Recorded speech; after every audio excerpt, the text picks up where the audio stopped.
கரோ ஜெயண்டியா மற்றும் காசி பழங்குடியினர் பின்வரும் எந்த மாநிலங்களில் காணப்படுகின்றார்கள்?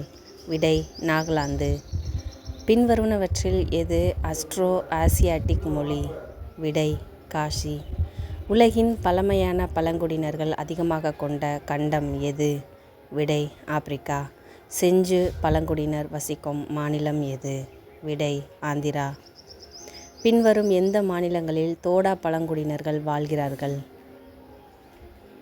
விடை: தமிழ்நாடு.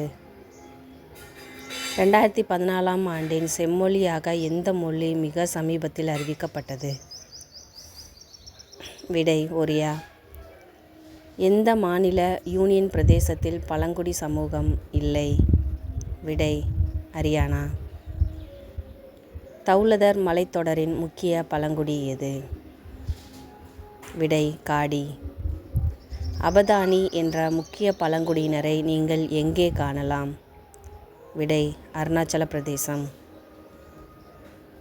பட்டியல் சாதியினரின் செறிவு அதிகமுள்ள பகுதி எது? விடை: இந்தோ கங்கை சமவெளி. பூமியின் கட்டமைப்பில் மேன்றிலுக்கு கீழேயுள்ள மையப்பகுதியானது பின்வருவனவற்றில் எதனால் ஆக்கப்பட்டது? விடை: ஆப்ஷன் டி: இரும்பு. உலகின் மிக முக்கியமான மீன்பிடி பகுதி எங்கு காணப்படும்? விடை: ஆப்ஷன் சி: சூடான மற்றும் குளிர்ந்த கடல் நீரோட்டங்கள் சந்திக்கும் இடம். யர்லுங் ஜாம்போ நதி இந்தியாவில் எவ்வாறு அழைக்கப்படுகிறது? விடை: ஆப்ஷன் சி: பிரம்மபுத்திரா. தடோபா தேசிய பூங்கா எங்கு அமைந்துள்ளது? விடை: சி: மகாராஷ்டிரா. 10° சேனல் எதற்கு இடையில் அமைந்துள்ளது? விடை: ஆப்ஷன் பி: லிட்டில் அந்தமான் மற்றும் கார் நிக்கோபார். பட்டியல் பழங்குடியினரின் மிகப்பெரிய மக்கள் தொகை கொண்ட பகுதி? விடை: ஆப்ஷன் ஏ: மத்திய பிரதேசம்.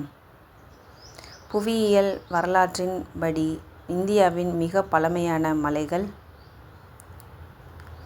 விடை: ஆப்ஷன் சி: அரவல்லி. பின்வருவனவற்றில் எது இந்திய துணைக்கண்டத்தின் மேற்கு எல்லையை உருவாக்குகிறது? விடை: டி: இந்துகுஷ். இமயமலை பகுதி கனிம வளங்களில் குறைவாக இருப்பது ஏன்? விடை: ஆப்ஷன் பி: பாறை அடுக்குகளின் இடப்பெயர்ச்சி பாறைகளின் அமைவை தொந்தரவு செய்து சிக்கலாக்கியுள்ளது. இந்தியாவின் தெற்கே உள்ள மிகப்பெரிய ஒற்றை தீவு?